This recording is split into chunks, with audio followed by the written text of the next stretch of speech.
নমস্কার, আমি তাসমিনা। নমস্কার, আমি ইন্দ্রাণী। শুরু করছি বিয়ন্ড পলিটিক্স। শোনো, বিরাট গন্ডগোল হয়েছে, বুঝলে? তোর জীবনে কি গন্ডগোল, অশান্তি এসবের কোনো শেষ নেই? আসলে কি জানো, আমি তো একটু প্রতিবাদী টাইপের, তাই এত ঝামেলা। এতই যদি প্রতিবাদী, তাহলে রাস্তায় নেমে মিছিল কর, স্লোগান দে। কিন্তু আমার প্রতিবাদটা একটু অন্য রকমের। অন্য রকমের প্রতিবাদ আবার কিরকম? আমার সামনে কেউ উল্টোপাল্টা বললে আমার হাসি পেতে থাকে, আর সে হাসি একবার শুরু হলে আর কিছুতেই থামতে চায় না। বুঝেছি। তাই হাস্যকর প্রতিবাদটা কোথায় করলি? ইয়ার কি মেরো না। শোনো, আমাদের বাড়িতে মায়ের এক দূর সম্পর্কের মামা, মানে আমার দাদু এসেছেন। তিনি যা ঢপ দেন সে কি বলবো তোমাকে। ইন্টারেস্টিং। কিরকম ঢপ? উনি আগে বন দপ্তরে চাকরি করতেন। ওকে দেখলে নাকি বুনো হাতিরা ক্ষেতের ফসল খাওয়া ছেড়ে চোঁচা পালিয়ে যেত। যা, কি সব বলছিস? আরে আরো আছে।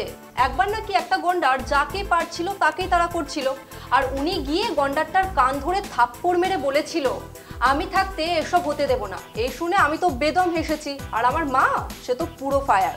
কিচ্ছু দোষ করিসনি। এরকমই একটা কথা শুনে দেশ শুদ্ধ মানুষ এসেছিল, বুঝলি? কি কথা গো, যাতে গোটা দেশের হাসি পায়? আরে বিজেপি একবার দাবি করেছিল যে মোদিজি নাকি রাশিয়া ইউক্রেনে যুদ্ধ থামিয়ে দিয়েছিলেন। সেই সেরকম মোদিজি নে ওয়ার রুকওয়া দি পাপা। সত্যিই নাকি গো? তুই বরং নিজেই দেখ, সত্যি মিথ্যে নিজেই বুঝতে পারবি। লোকসভা নির্বাচনের ঠিক আগে একটা অ্যাডভার্টাইজমেন্ট এসেছিল বাজারে, আর সেই অ্যাড জন্ম দিয়েছিল হাজার হাজার মিমের, জোকসের। সোশ্যাল মিডিয়ায় আগুনের মতো ছড়িয়ে পড়েছিল একটা লাইন, মোদিজি নে ওয়ার রুকওয়া দিয়া পাপা। কোন বার, কিসের যুদ্ধ? উত্তরটাও লুকিয়েছিল অ্যাডের ভেতরেই, রাশিয়া ইউক্রেন যুদ্ধ। বিজেপির দাবি ছিল মোদিজি নাকি রাশিয়া ইউক্রেন যুদ্ধ থামিয়ে দিয়েছেন, কিন্তু বাস্তব কি? রাশিয়া ইউক্রেন যুদ্ধে বিশ্বগুরুর কোনো অবদান নেই। না, এই দাবি কোনো বিরোধীদের নয়, এই দাবি করেছে স্বয়ং ইউক্রেন। 2024-এর অগাস্ট মাসে ইউক্রেন গিয়েছিলেন মোদিজি, সেখানে মিটিং করলেন। মিটিং শেষে প্লেনে চড়ে যেই না কিয়েভের মাটি ছাড়লেন, বোমা ফাটালেন ইউক্রেনের প্রেসিডেন্ট ভ্লাদিমির জেলেনস্কি। তিনি বললেন, মধ্যস্থতার প্রসঙ্গ নয়, ভারতের প্রধানমন্ত্রীর সঙ্গে আলোচনায় তিনি অনুরোধ করেছেন রাশিয়ার থেকে পেট্রোপণ্য না কেনার। ভারত যেন অবিলম্বে রাশিয়ার থেকে তেল কেনা বন্ধ করে।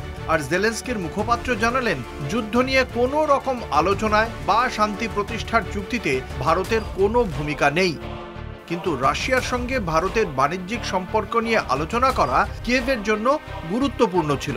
এখানেই শেষ নয়, কয়েকদিন আগেই রাশিয়া ইউক্রেন যুদ্ধের 3 বছরের মাথায় রাশিয়ার সঙ্গে ইউক্রেনের যুদ্ধ নিয়ে বৈঠক করেছে আমেরিকা। তবে সেই বৈঠকে ইউক্রেন ছিল না। ট্রাম্প ক্ষমতায় আসার পর ইউক্রেন সমস্যা নিয়ে আমেরিকার অবস্থান 180 ডিগ্রি ঘুরে গেছে। ট্রাম্প ক্ষমতায় এসে জেলেনস্কিকে জোকার বলেছেন, পুতিনের প্রশংসা করেছেন, এমনকি পুতিনকে স্বৈরাচারী শাসক বলতে অস্বীকারও করেছেন তিনি। এরম পরিস্থিতিতে রিয়াধে রুশ মার্কিন বৈঠক ছিল অত্যন্ত তাৎপর্যপূর্ণ। 4.5 ঘন্টার আলোচনায় ট্রাম্পের নতুন বিদেশ নীতি থেকে পুতিন ট্রাম্প সমীকরণ নিয়ে বিস্তারিত আলোচনা হয়েছে। বৈঠকের আগেই রাশিয়ার তরফে জানানো হয়, এই মিটিংয়ে কোনো ইউরোপিয়ান দেশ বা তৃতীয় পক্ষের কোনো প্রয়োজন নেই। অর্থাৎ আবারও বিশ্বের দরবারে প্রমাণিত যে রাশিয়া ইউক্রেন যুদ্ধে রাশিয়া বা ইউক্রেন কেউই ভারতকে অন্তত সন্ধি বা শান্তি কোনো চুক্তি নিয়েই মধ্যস্থতা করার জায়গা দিচ্ছে না। ট্রাম্পের সঙ্গে হোয়াইট হাউসে মোদিজি ট্রাম্পের শান্তি প্রতিষ্ঠা করার নীতির ভূয়সী প্রশংসা করলেন, করে বললেন, ভারত নিরপেক্ষ নয়, ভারত শান্তির পক্ষে।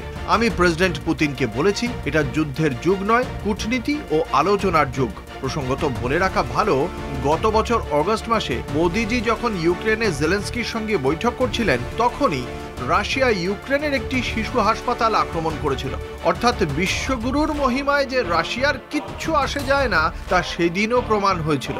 অর্থাৎ প্রকৃত সত্য এই যে মোদিজি নে ওয়ার নেহি রুকওয়ায়ে থে পাপা। কি দেখালে ভাই, মোদিজির কাছে আমার দাদু তো নষ্টি।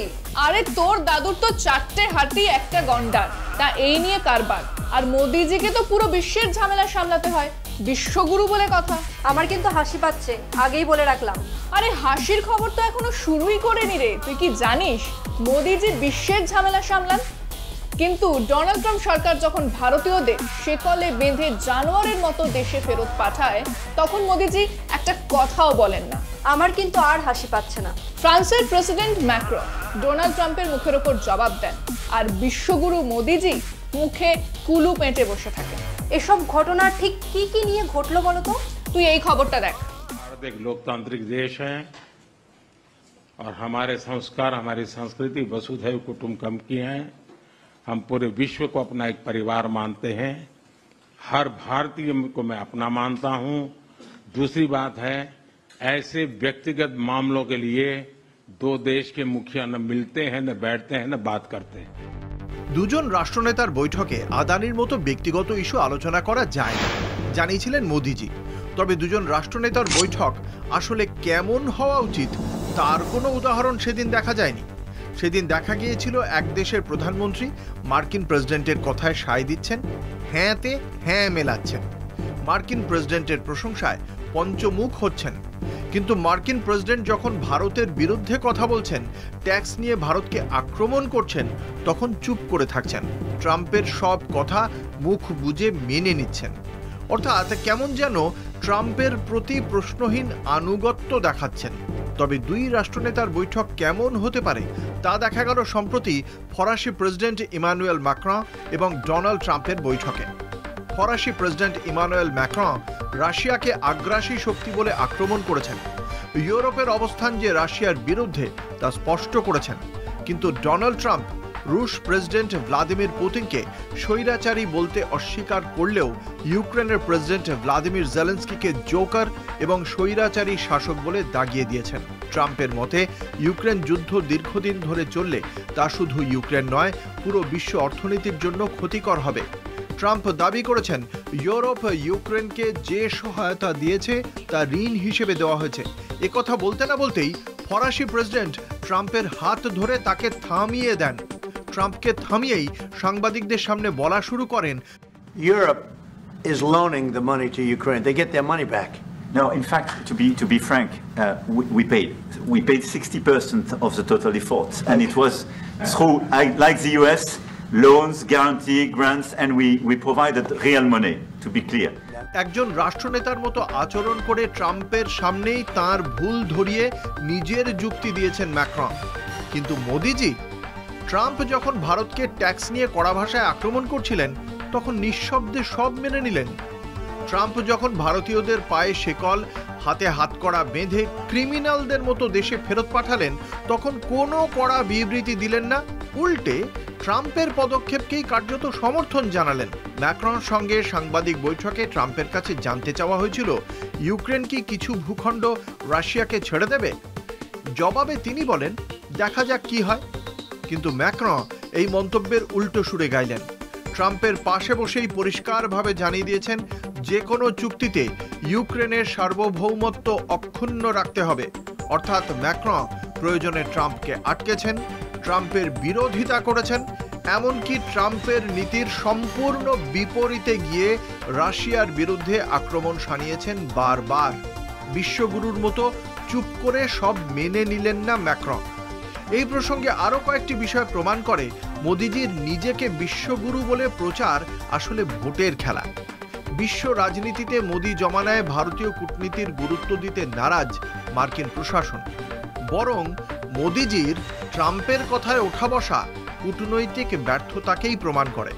ট্রাম্পের শুল্ক নীতির ধমক খেয়ে ট্রাম্প মোদি বৈঠকের আগেই হার্লে ডেভিডসনের ওপর চাপানো শুল্ক এক ধাক্কায় 20% কমিয়ে দিয়েছিল ভারত। এলন মাস্কের টেসলাকে ভারতীয় বাজারে সুযোগ করে দেওয়ার জন্য বিদেশি গাড়ি আমদানির ওপর ট্যাক্স 110% থেকে 15% নামিয়ে আনে মোদি সরকার। সবচেয়ে মজার বিষয়, ট্রাম্প ক্ষমতায় আসার পর যে কজন রাষ্ট্রনেতা হোয়াইট হাউসে গেলেন, তাদের সকলকে ট্রাম্প নিজে বেরিয়ে এসে অভ্যর্থনা জানালেন। ইসরায়েলের প্রধানমন্ত্রী নেতানিয়াহু, জাপানের প্রধানমন্ত্রী শিগেরু ইশিবা, জর্ডানের রাজা দ্বিতীয় আব্দুল্লাহ, এমনকি ফ্রান্সের প্রেসিডেন্ট ইমানুয়েল ম্যাক্রঁ। কিন্তু বিশ্বগুরু, আমাদের বিশ্বগুরু গাড়ি থেকে নামলেন এবং তাকে অভ্যর্থনা জানাতে এলেন ট্রাম্পের সেক্রেটারি। মার্কিন প্রেসিডেন্ট বিশ্বগুরুকে বেরিয়ে এসে অভ্যর্থনা জানালেন না কেন? তবে কি বিশ্বগুরু নরেন্দ্র মোদী আসলেই বিজেপির দিবাস্বপ্ন, নাকি ভোট পাওয়ার জন্য মানুষকে বোকা বানিয়ে রাখার একটা হাস্যকর প্ল্যান? আমার কি মনে হয় জানো? কি, মোদিজিকে নিয়ে বিজেপির প্রচার পুরো ফ্লপ? সে তো বটেই, কিন্তু মনে হয় এই বিশ্বগুরু ব্যাপারটা না রবীন্দ্রনাথের থেকে বিজেপি কপি করেছে। হতেও পারে, রবীন্দ্রনাথকে বিশ্বকবি বলা হয়, আবার শান্তিনিকেতনে ওনাকে গুরুদেব বলা হতো। ইয়েস, দুয়ে দুয়ে চার, বিশ্বকবি আর গুরুদেব দুয়ে মিলে বিশ্বগুরু। আবার এরকমটাও শুনেছি যে মোদিজিকে ওয়ার্ল্ড লিডার বোঝাতে চেয়ে বিজেপি বিশ্বগুরু বলছে। কিন্তু এই বিশ্বগুরুর কাজটা ঠিক কি? বিশ্বে শান্তি আনা। সেই জন্যই তো মোদিজি বিশ্বের দরবারে চুপ করে থাকেন, মুখ খুললেই গোলমাল শুরু। হ্যাঁ, এবার আমরাও চুপ করি, কেননা সময় শেষ। তাই বিয়ন্ড পলিটিক্স আজকের মতো এই পর্যন্তই। দেখতে থাকুন কলকাতা টিভি, রাত দিন 7 দিন।